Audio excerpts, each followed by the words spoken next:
Selamat pagi Ibu dosen dan juga teman-teman. Kami dari kelompok 3 ingin mempresentasikan mengenai pemikiran Thomas Robert Malthus, David Ricardo, Jean-Baptiste Say, dan juga John Stuart Mill.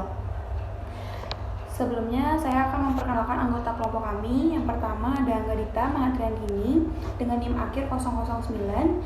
Yang kedua ada Dimari Dwi Ardiarika dengan NIM akhir 025. Dan yang terakhir ada Niputu Yasti Arniasa dengan NIM akhir 024. Berikut adalah pokok pembahasan yang akan kami bahas. Yang pertama adalah pemikiran ekonomi menurut Thomas Robert Malthus, yang kedua pemikiran ekonomi menurut David Ricardo, yang ketiga pemikiran ekonomi menurut Jean-Baptiste Say, dan yang keempat ada pemikiran ekonomi menurut John Stuart Mill. Menurut Thomas Robert Malthus, proses pembangunan ekonomi adalah suatu turunnya aktivitas ekonomi lebih daripada sekedar lancar tidaknya aktivitas ekonomi. Malthus juga mengatakan pertumbuhan penduduk adalah akibat dari proses pembangunan. Pemikiran Thomas Robert Malthus. Thomas Robert Malthus juga mengatakan kenaikan jumlah penduduk yang terus-menerus merupakan unsur yang perlu untuk adanya tambahan permintaan. Tetapi, kenaikan jumlah penduduk saja tanpa dibarengi dengan kemajuan faktor-faktor atau unsur-unsur perkembangan yang lain sudah tentu tidak akan menaikkan pendapatan dan tidak akan menaikkan jumlah permintaan. Baik, selanjutnya akan dilanjutkan oleh rekan saya. Perkenalkan, nama saya Putu Yasti Putri Aniasa, NIM 19075111024. Baik, di sini saya akan melanjutkan presentasi dari teman saya tentang pemikiran David Ricardo. David Ricardo yakin bahwa dengan bertambahnya modal adalah kunci dari pertumbuhan ekonomi bangsa. Dan satu-satunya cara untuk mewujudkan hal itu dengan mendorong sektor produksi untuk mendapatkan keuntungan yang sebesar-besarnya. Selanjutnya ada teori David Ricardo. Yang pertama yaitu teori sewa tanah. Dapat disimpulkan, dalam teori ini David Ricardo menjelaskan bahwa tingkat kesuburan tanah mempengaruhi tingkat uang sewa.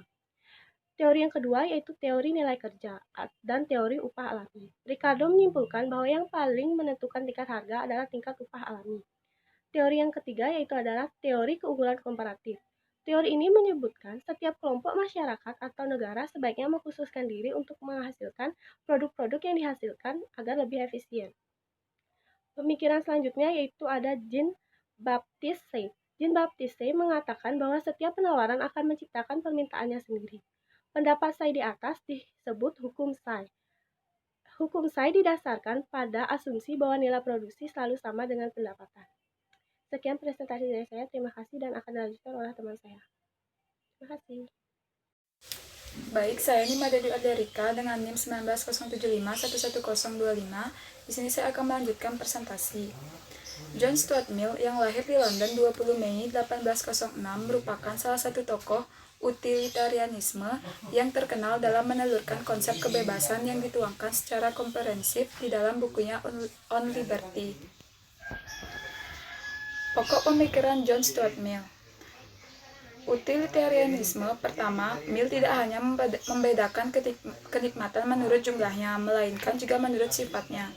Kedua, Mill mengedepankan pada watak sosial. Yang kedua, kebebasan manusia. Dalam membuat garis batas kebebasan manusia, Mill mendata 3 kategori utama: kebebasan berbicara, mendapatkan pekerjaan, dan berkumpul. Yang ketiga, pemerintahan dan fungsinya.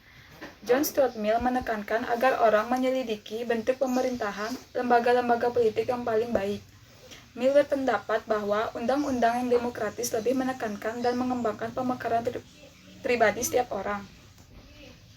Yang keempat, ada the subjection of woman. Mill berpendapat adanya perbedaan dalam hubungan sosial antara dua jenis kelamin adalah sesuatu yang salah. Yang kelima, pendidikan. John Stuart Mill juga menyinggung tentang masalah pendidikan. Menurutnya, masyarakat tidak berhak melakukan pemaksaan sesuatu terhadap orang lain demi kepentingan individu tersebut. Yang keenam, ekonomi politik, di mana ekonomi sebagai sebuah ilmu yang bersifat empiris menjadi bagian dari pemikiran Mill ke depan. Mill menganggap kemakmuran suatu bangsa tidak ditentukan dengan pemenuhan kebutuhan fisik semata, melainkan kontinuitas produksi. Baik, sekian presentasi dari kelompok 3. Kami mohon maaf bila ada kesalahan kata dan terima kasih.